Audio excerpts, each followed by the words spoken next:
आदरणीय मुख्यमंत्री जी, माननीय क्षेत्र संघ चालक जी, मंचस्थ उपस्थित सिंधु सभा के सभी पदाधिकारी कार्यकर्तागण, सिंधी समाज में अनेक प्रकार के विक्रम करने वाले सभी मान्यवर, उपस्थित सज्जन, माता भगिनी, मुझे जब बताया गया कि 31 तारीख को अमर शहीद हेमू कालानी जी के स्मृति शताब्दी निमित्त कार्यक्रम का आयोजन भोपाल में होगा, उसमें आपको रहना चाहिए, तो मैंने हाँ कहने में 1 मिनट भी नहीं लिया।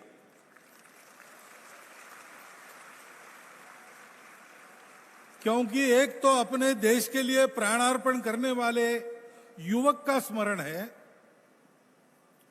और दूसरी बात है कि वह युवक अपने समाज के सिंधी बंधुओं से आता है।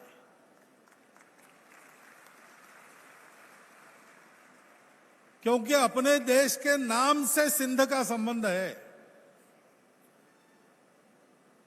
और सिंधी समाज का योगदान प्राचीन समय से अब तक देश के जीवन में बराबरी का रहा है, बाकी सबके बराबरी का, परंतु उसका उल्लेख कम होता है, उसका स्मरण कम रहता है।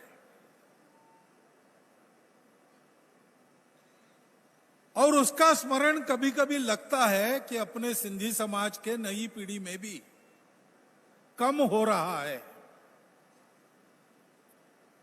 ऐसा नहीं होना चाहिए, और इसलिए ऐसे कार्यक्रम में सहभागी होना अपना कर्तव्य है।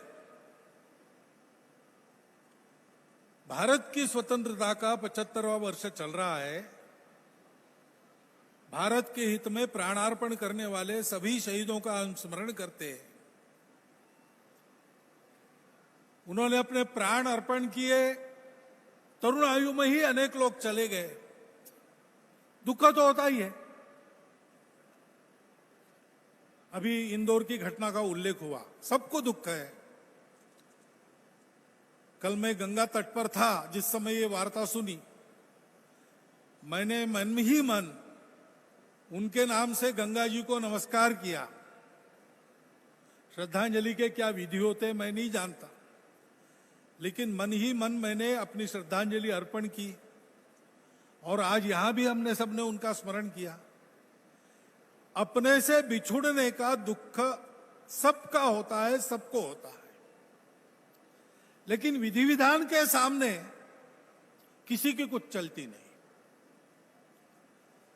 लेकिन शहीदों ने ऐसा इतिहास रचा कि स्वयं मौत का सामना जाकर किया।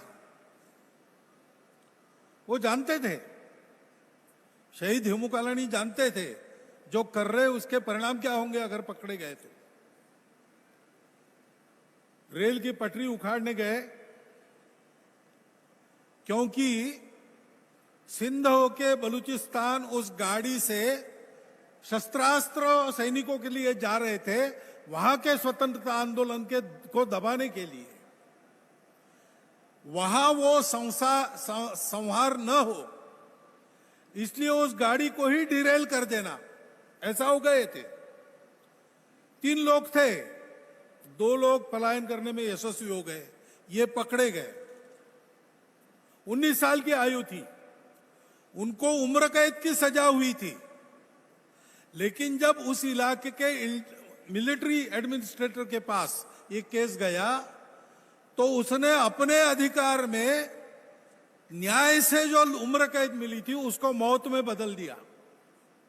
बहुत लोगों ने प्रयास किए ये न हो, परंतु माने नहीं। धाक जमानी थी अपने सत्ता की, तो देशभक्तों का सिर कुचलना आवश्यक था, और इसलिए मौत की सजा पर वो कायम रहे।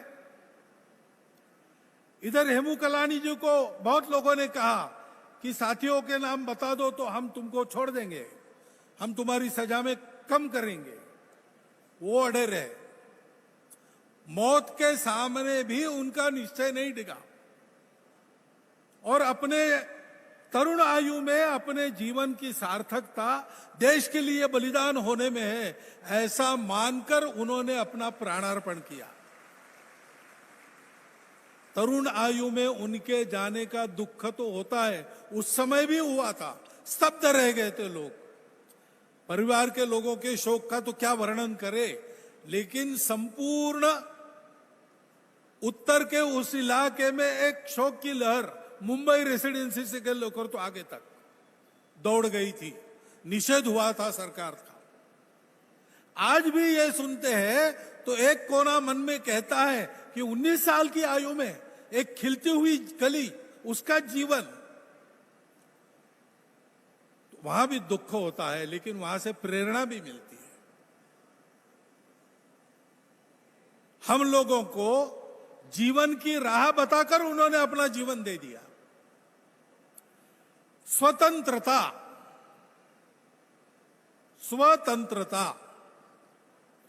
जो तंत्र था वो विदेशी तंत्र था, विदेशी लोग राज कर रहे थे। विदेशी लोगों का राज नहीं चाहिए, अपने लोगों का राज्य चाहिए, उसको कहते हैं स्वराज्य। और अपने लोगों का राज चाहिए, वो अच्छा राज्य होना चाहिए, सुराज होना चाहिए।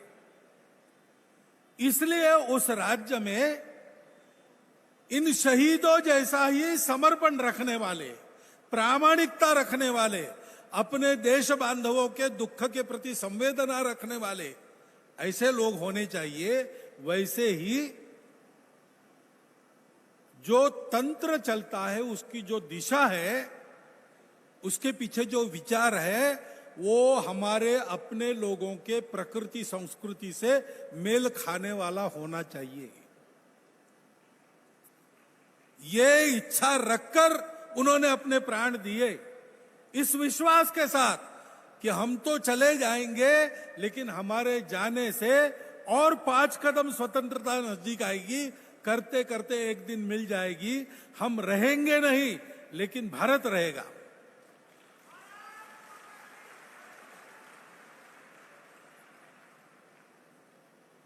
मैं विचार करता हूं कि इस आदर्श को मन में लेकर सब शहीदों ने, भगत गवर्राम जी से तो ऐसे सब शहीदों तक, या कहिए कि राजा दाहर से ऐसे सब शहीदों तक, ये बलिदान क्यों हुए?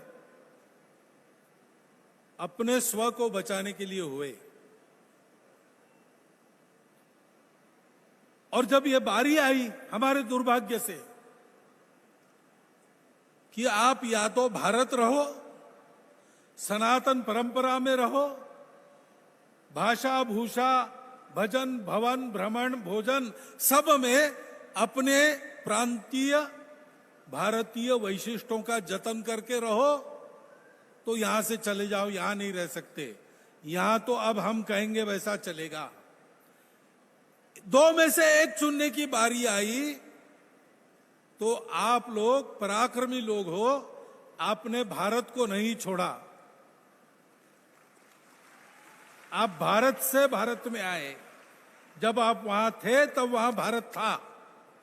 उस भारत को छोड़ने के बजाय उस भारत सहित आप इस भारत में आए। यह अपना देश है।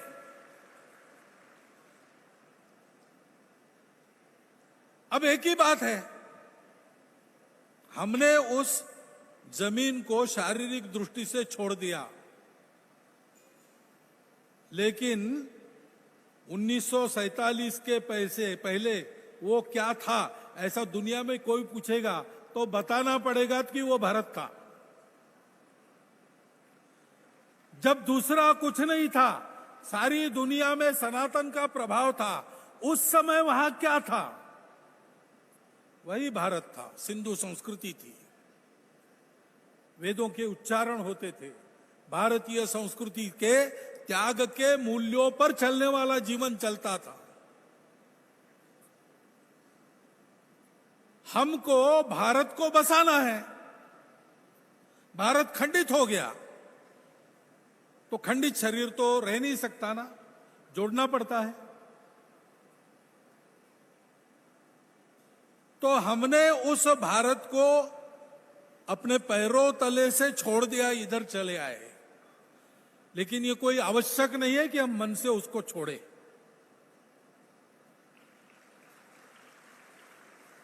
क्योंकि हमारे साथ उस भूमि का जुड़ाव, केवल सिंधी भाषिकों को नहीं कह रहा हूं मैं, भारत के साथ उस भूमि का जुड़ाव, सनातन धर्म संस्कृति हिंदू समाज के साथ उस भूमि का जुड़ाव, ये तो नाम से ही शुरू होता है।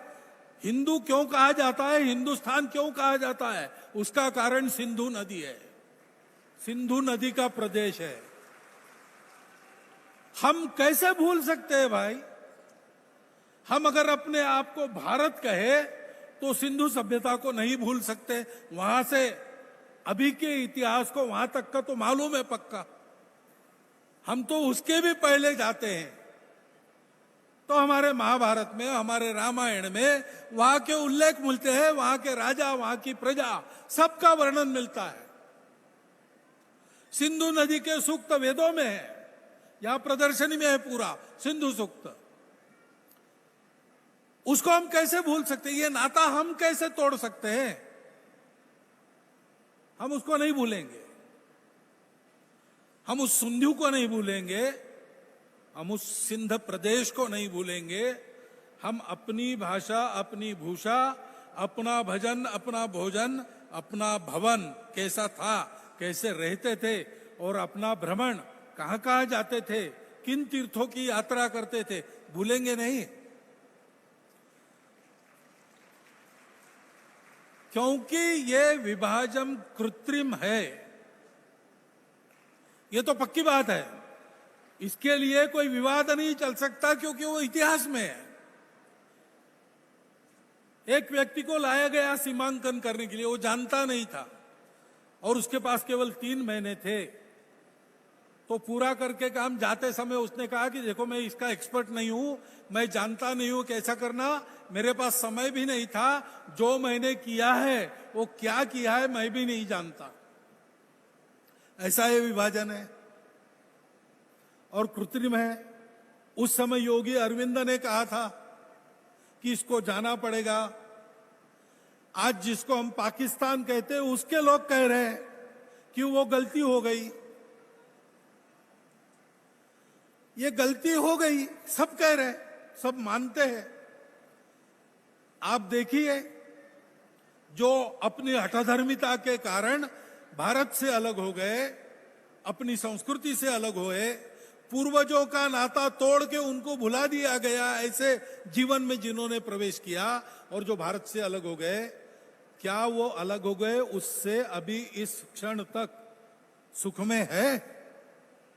वो दुख में है। उस अपने भूमि को छोड़कर भारत के साथ रहने के लिए यहां जो आए, उन्होंने अपने जीवन को अपने पुरुषार्थ से फिर से खड़ा कर लिया। वो आज दुखी नहीं है, वहां दुख है। क्यों है? क्योंकि एक कृत्रिम जीवन में जी रहे। सत्य जीवन का अंगीकार करना, अगर वो गलत है तो गलती का सुधार तो यही हो सकता है, तो उसकी बात करने में क्या लज्जा है? वो सही है और जो सही है वो टिकता है, जो गलत है वो आता है और जाता है। इसलिए मैं कहता हूं कि आप तैयार रहिए। कैसे होगा, क्या होगा, मैं नहीं जानता। मेरे कहने का कतई ये मतलब नहीं है कि भारत आक्रमण करे पाकिस्तान पर, गलत बात है। हम उस संस्कृति से नहीं है जो किसी पर आक्रमण करती है। हम उस संस्कृति से है जिसने जी जान से मुंह तोड़ जवाब देकर अपनी रक्षा तो की है, वो तो हम करते हैं, करेंगे, लेकिन हम आक्रमणकारी नहीं है। लेकिन लोगों के ही मन में आएगा, हो जाएगा, जैसे भी होना है। सत्यमेव जयते का देश है, अखंड भारत सत्य है, खंडित भारत दुस्वप्न है, जो अभी धीरे धीरे जा रहा है। वैसे वैसे एक उत्साह का संचार हो रहा है, होगा। उस समय वहां से अपने भारत को साथ लेकर जो आए, उनको ये काम करना पड़ेगा, वहां फिर से उस भारत को बसाना पड़ेगा। भारत से ही भारत में आप आए, सारा भारत अपना है, और जहां था आज नहीं है, वहां बसाना पड़ेगा। तब हमको वो करना पड़ेगा, क्योंकि हम जो यहीं पैदा हुए, जैसे मैं नागपुर में, हम उधर भारत किस रूप ने आपने स्थापित किया था हम नहीं जानते, वो वहां के जमीन के अनुकूल था। जब फिर से बारी आएगी, आप दोनों तरफ का भारत जानते हो, आप वहां भारत को बसा सकते हो। और इसलिए पहली आवश्यकता है, शहीद हेमू कालाणी का हम स्मरण करते हैं तो उनके जीवन की प्रामाणिकता को ध्यान में रखना, उनके जीवन की अकूत देशभक्ति को ध्यान में रखना, और अपने देश के हित में, अपने समाज के हित में छोटे संकुचित स्वार्थों को छोड़कर सारे देश के साथ तन्मय एकाकार होते हुए सर्वस्व त्याग के लिए उनकी जो तैयारी थी उसको ध्यान में रखना, वैसा होने का प्रयास करना, यह पहली आवश्यकता है। दूसरी आवश्यकता है कि ये जो भारत है, वो भारत केवल जमीन का नाम नहीं है, सिंध केवल जमीन का नाम नहीं है। आज भी उस जमीन का नाम वही कहते हैं, उसको सिंध ही कहा जाता है, लेकिन वहां सिंध है क्या, तो हम लोग कहेंगे नहीं है।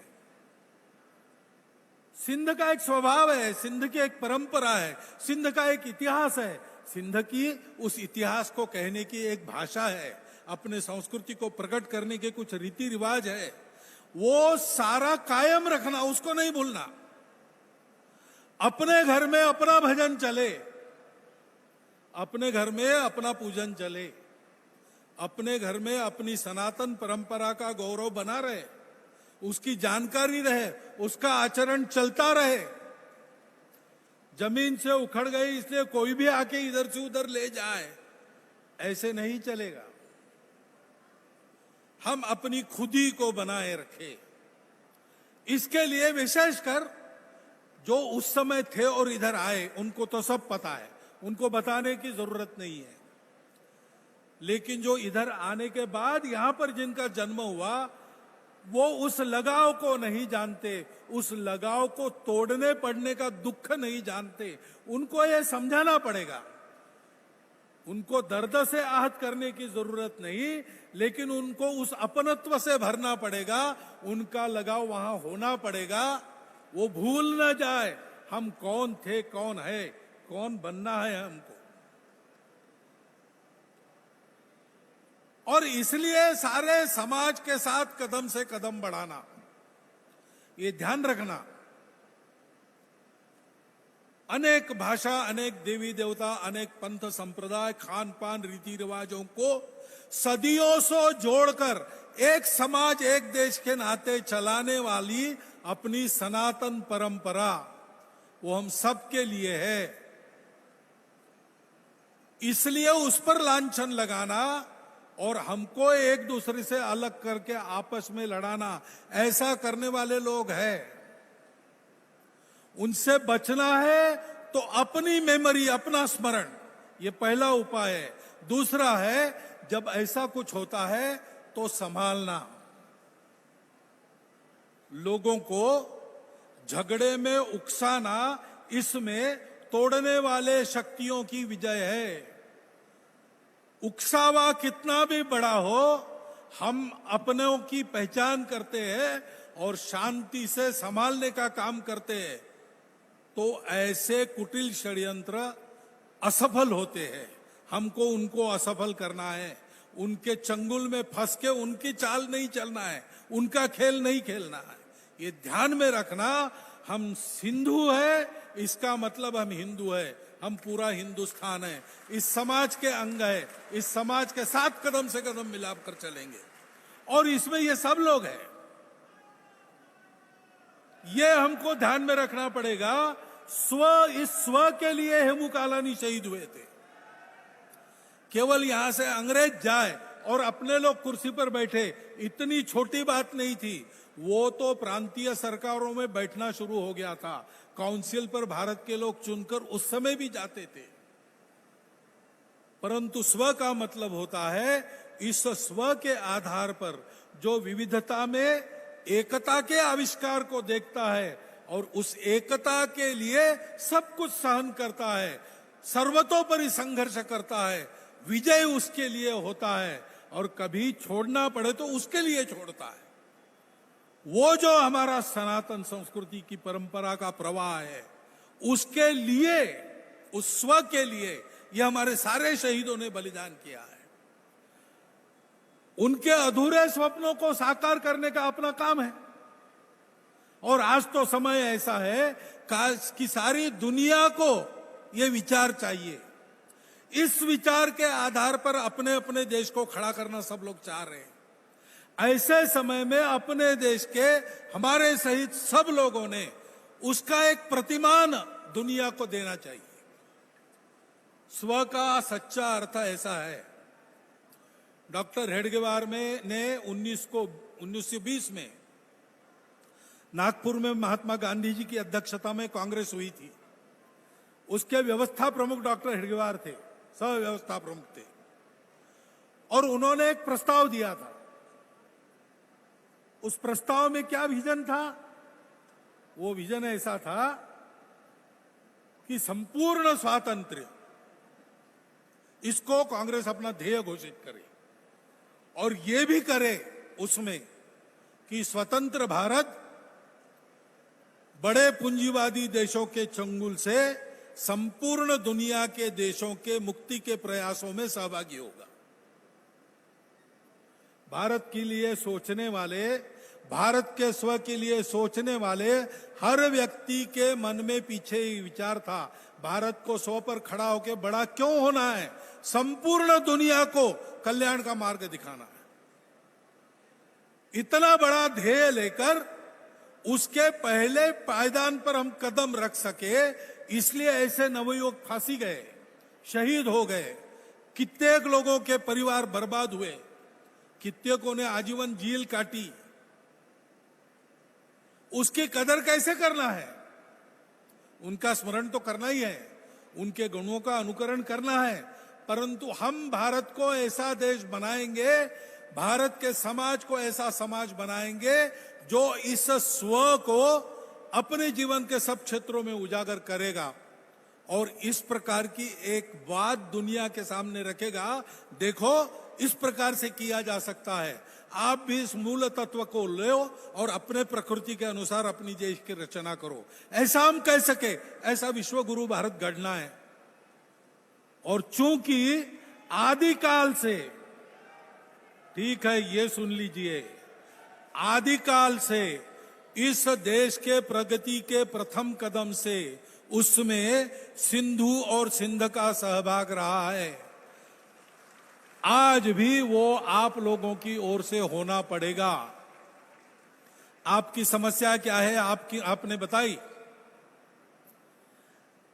कुछ आपकी बातों को हल करके आपको कुछ सुविधाएं देने का ऐलान मुख्यमंत्री श्री ने यहां पर किया है। ये चलता रहेगा, मांगे रहेगी, पूरी होगी, कुछ रह जाएगी, फिर से करना पड़ेगा, फिर होगा, धीरे धीरे होता है। 140 करोड़ का देश बनने वाला है अपना देश, उसमें संसाधन वगैरह वगैरह सारे देख दाग के बांटने पड़ते हैं, तो उसमें कुछ लोग रह जाएंगे, अगली बार होंगे, ये सब चलता रहेगा।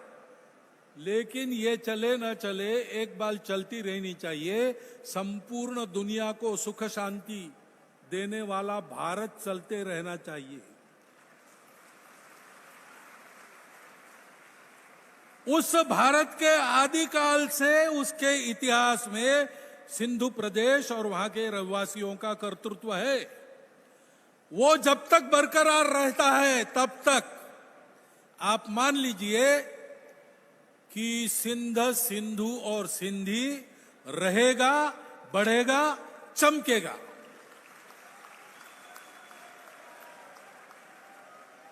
जो प्रयोजन भगवान ने अपने विश्व में उत्पत्ति का दिया है, उस प्रयोजन के साथ हम चलेंगे, तब तक हम है, बढ़ते रहेंगे, उतार चढ़ाव चलते रहेंगे, लेकिन हम कभी मिटेंगे नहीं।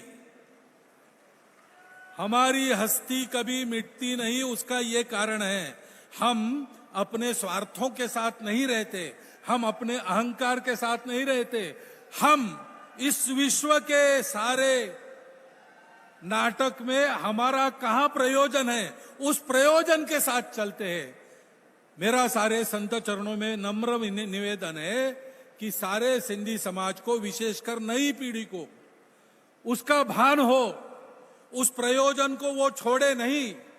छोटे मोटे आकर्षक बातों के लिए अपना रास्ता छोड़ के दूसरे रास्ते पर भटके नहीं, इसकी चिंता करके उनका प्रबोधन कीजिए, तो मेरा विश्वास है, और किसी को भी होगा, सब कुछ गंवाकर, शरीर पर कपड़े लेकर दुनिया में किसी को निराश्रित छोड़ दिया तो वो शरणार्थी कहा जाता है, लेकिन पुरुषार्थी होता है और बड़ा बनता है। ये प्रत्यक्ष देखने को कहां मिलता है? सिंधी समाज में देखने को मिलता है। इसलिए विश्वास की क्या बात है, आंखों के सामने, हाथ कंगनी को आरसी क्यों चाहिए? आप ऐसे हो, आप ये करिए, सब ठीक चलता रहेगा। और आप ये करेंगे तो उस राह पर अपनी जितनी ताकत है, उस ताकत के साथ राष्ट्रीय स्वयंसेवक संघ आपको अपने शक्ति अनुसार सहायता के लिए सदा तत्पर मिलेगा। मुझे लगता है आज इससे ज्यादा कुछ कहने की आवश्यकता नहीं। समझदार लोगों को इशारा काफी है। इशारा समझिए, आगे बढ़िए। धन्यवाद।